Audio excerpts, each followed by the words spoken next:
55 வயதில் மறைந்த சேதுராமன் இவ்வளவு நல்லவரா? மனைவி சொன்ன ஆச்சரிய தகவல்.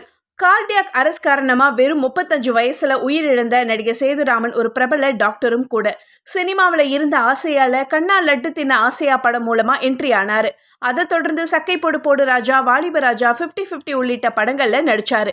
இவருடைய திடீர் மறைவை இப்பவும் ஏத்துக்க முடியல. சேதுராமன் உயிரிழந்து 5 வருஷம் ஆன நிலையில அவரை பத்தி மனைவி உமையா ஷேர் பண்ண விஷயம் ஆச்சரியத்தை ஏற்படுத்தியிருக்கு. அவங்க பேசும்போது என் மேல அவர் அளவு கடந்த அன்பு வச்சிருந்தாரு.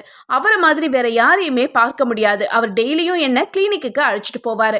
அப்படிதான் ஒரு நாள் பேஷண்ட்டுக்கு ஆப்ரேஷன் பண்ணும்போது அவருடைய மனைவி தாலியை அடகு வச்ச விஷயம் அவருக்கு தெரிய வந்துச்சு.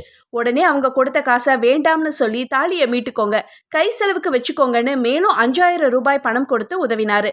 இந்த மாதிரி என் கணவர் சேதுவை நான் பல இடங்கள்ல பிரமிச்சு பார்த்திருக்கேன்னு ஷேர் பண்ணாங்க உமையார்.